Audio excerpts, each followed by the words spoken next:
오늘 아침에 뉴스공장에서 최백은 교수님이 또 경제 이야기를 해주셨는데, 자, 지금 윤석열은 미국한테 퍼주고 일본한테 퍼주고 다 퍼주면서 한일 관계 개선됐다, 협력 속도, 폭넓은 분야에서 성과 내자, 이렇게 자랑을 하고 있는데 결과는 그렇지가 않다는 거예요. 경제 데이터를 보겠습니다. 경제는 속일 수가 없어요. 데이터가 다 나오기 때문에. 한국과 일본의 2분기 누적 성장률 차이입니다. 순수출이 한국은 1.3%, 일본이 1.8%입니다. 0.5% 한국이 졌어요. 이것도 유례가 없습니다. 자, 수출이 마이너스 0.9, 일본은 0.7. 근데 우리는 수입이 마이너스 2.1. 그래서 플러스가 된 거예요. 수입이 너무 많이 줄어서 수출이 플러스 1.3입니다. 수출도 누적 성장률에서 마이너스예요. 정부 기여도, 우리나라는 대한민국의 GDP를 정부가 갉아먹고 있는 중이다. 일본이 0.1. 그럼 보면 일본 정부도 뭐 이렇게 잘하는 건 아니에요. 잘하는 게 아닙니다. 근데 우리나라가 너무 못하는 거예요. 자, 윤석열 정권 누적 성장률입니다. 보니까 한국이 1.6%예요. 일본은 3.43%입니다. 2022년 2분기서부터 지금까지 1.83% 일본한테 뒤지고 있습니다. 문재인 정권 때 볼까요? 일본에게 13.4% 누적 성장률을 앞섰고요. 박근혜 정부 때도 8.83% 일본에게 앞섰습니다. 박근혜 정권은 좋은 정권이었다. 경제적으로 봤을 때 박근혜 정권은요, 관료들이 그래도 일을 했어. 자기들만의 기조를 가지고 일을 했어요. 그게 느껴진다니까. 이 정권이 얼마나 최악이냐. 박근혜 정권이 그리워지고요, 변희재가 정상이고요, 이현주가 정상처럼 보여요. 얼마나 이 정권이 이상하면. 문재인 정부 때는 이현주도 변희재도 박근혜도 정상으로 보이지 않았습니다. 그런데 윤석열 정권이 들어오자마자 박근혜가 천사로 보여. 변희재는 너무 옳은 말만 해. 이현주? 정신 차렸어. 너무 좋아. 세상이 얼마나 이상해졌는지 감이 좀 잡히실 겁니다. 자, 일본하고 사이가 좋아졌어. 일본과 관계 개선됐어. 문재인이 파탄 내놓은 일본과의 관계를 나 윤석열이 회복했어. 그런데 문재인 정부 때 일본 수출액이 이만큼 올랐어요. 문재인 정부 때입니다. 윤석열 정부 들어서자마자 일본 수출 증가율이 마이너스를 찍기 시작해. 일본하고 관계가 개선됐다며. 문재인이 일본과의 관계를 파탄냈다며. 죽창가를 들어서 일본과의 관계를 다 망쳐놨다며. 그런데 일본한테 수출액은 증가하고 있었어. 증가율, 수출 증가율 플러스야. 그런데 윤석열 정권 들어오자마자 일본 수출 감소는 더 커지고 있어. 뭐가 도대체 관계가 개선된 건데? 무슨 관계가 좋아진 건데? 문재인이 일본과의 관계를 파탄낸 게 뭐가 있는데? 플러스였다니까. 수출이 증가하고 있었다니까. 한일 무역, 수출 수입, 파란색이 윤석열 정부 이전이에요. 문재인 정권 때. 줄어들고 있잖아. 윤석열 정부 들어오면서 줄어들고 있어. 계속 82억 달러 줄었어요. 수출 수입 다 합친 것도. 한일 관계 개선했다며.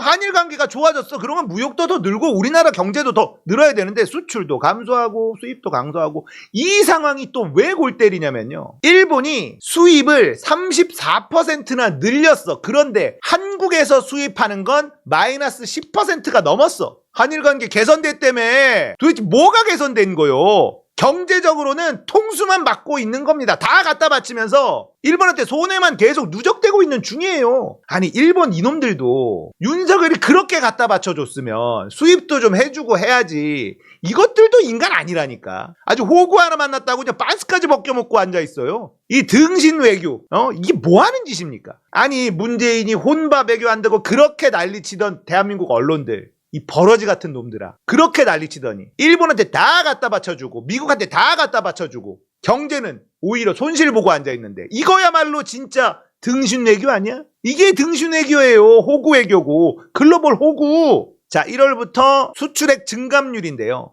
중국 1월부터 7월까지 26% 수출액이 감소했어요. 아세안 21% 감소했습니다. 자, 그런데 미국도 마이너스야. 바이든 아저씨 할배, 아니 우리가 그렇게 물고 빨고 다 갖다 바쳐줬는데 수입 안 해줄 거야? 일본 봐, 10% 줄었어 수출이. EU 플러스지? 7월 한 달은 마이너스 됐어요. 7월 한 달은 1월부터 7월까지를 다 합치니까 플러스인데 7월 달에는 EU 마이너스로 돌아섰어. 전부 다 마이너스야. 수출이 안 돼요. 7월 기준 일본 수출액은 2017년 수준으로 후퇴했어요. 6년 빠꾸 돌아갑니다. 수출액이. 중국은 2010년 수준으로 돌아갔어. 아세안은 2019년 수준, 미국 2021년, EU 2021년, 베트남 2019년, 일본은 2017년 수준으로 후퇴를 해버렸다.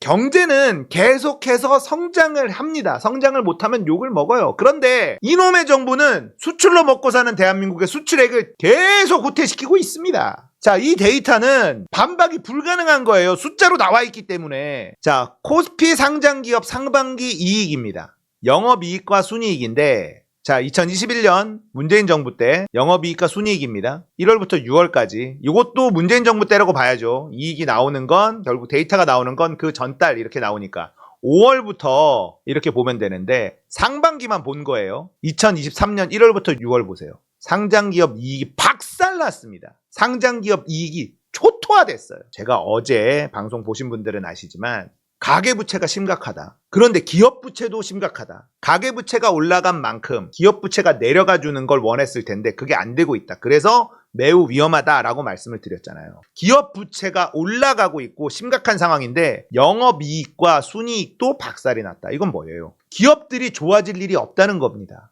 코스닥도 마찬가지예요. 코스닥도 2023년 상반기에는 박살나고 있는 중입니다. 자, 붕괴는 여전히 진행 중이고 8월 20일 수출입 무역수지 실적이 나왔어요. 8월 20일. 자, 이제 8월 달 것도 나왔습니다. 수출이 16.5% 감소, 무역수지 36억 달러 적자, 조선비즈, 중앙일보 드라이하게 보도를 합니다. 이게 만약에 문재인 정부에 있었다면 이렇게 아무 일도 없는 것처럼 보도를 할까요? 난리 났겠죠. 난리 났을 겁니다. 나라 망한다. 문재인 정부 경제정책이 나라 경제 다 박살낸다. 소득주도 성장 끝이 보인다. 어마어마한 짓거리를 했을 거 아닙니까? 근데 그냥 이렇게만 딱 보도하고 말어. 역대 최대예요. 이 적자 폭이요. 큰 폭의 수입 감소를 했는데도 무역 적자가 늘어났다. 몇 달 전에 무역 적자가 흑자를 본 적이 있습니다. 근데 수입이 훨씬 많이 줄어서 수출도 줄었지만 수입이 더 크게 줄어서 흑자를 봤는데 지금 보세요. 이게 20일 기준입니다. 8월 20일까지 데이터가 나왔기 때문에 수출액이 이렇게 줄고 있는데 전년 대비 줄고 있는 거예요. 이게 전부 다. 전년 대비 27.9% 수입이 빠졌는데도 수출액이 요거밖에 안 나와가지고 무역 적자를 보는 겁니다. 그러니까 수입액이 많이 빠졌어요. 그러면 불황형 흑자라도 봐야 되는데 그것도 안 돼. 박근혜 때는요. 불황형 흑자라도 나왔다니까. 그런데 이 정부는 불황형 흑자도 안 나올 정도로 처참하게 경제가 무너지고 있다는 뜻입니다. 대단하죠. 여기에서 게임이 끝납니다. 1991년도부터의 데이터예요. 무역수지. 자, 보시면 여기에 크게 내려간 적이 있죠. 이게 뭐냐면 외환위기, IMF 때입니다. 그 다음에 IMF를 극복하고 흑자를 보기 시작합니다. 환율 탓도 있고 여러 가지 흑자를 보기 시작하다가 뿅 갑자기 적자를 본 적이 있습니다. 이게 언제냐면 바로 리먼 브라더스, 세계 금융위기, 리먼 브라더스 사건으로 일컬어지는 미국발 금융위기가 이때입니다. 그리고 다시 또 흑자를 보는데 윤석열 적자 보십시오. IMF랑 금융위기를 합친 것보다 더 많아. 윤석열 위기. 외부의 충격이 아니라 오로지 내부의 요인으로만 어마무시한 적자를 보고 있는 게 윤석열 정부입니다. 그런데 언론은 아무런 말이 없어요. 문재인 때 이랬어 봐요. 언론이 어떻게 했어? 벌써 탄핵이야. 문재인 때 이랬으면 벌써 탄핵 얘기 나옵니다. 외환위기, 금융위기, 돼지! 윤석열 위기예요, 이건. 지금 세계의 성장률은 좋아. 우리나라만 계속 내려가요. 중국도 안 좋아. 중국은 안 좋을 수밖에 없는 게 미국한테 제재를 계속 두드려 맞고 있잖아. 근데 우리는 스스로야, 스스로. 누가 우리한테 제재를 때리고 있습니까? 아니, 윤석열이 스스로 무역 적자를 만들어내고 있는 겁니다. 윤석열 위기예요, 이거. 대단하지 않습니까?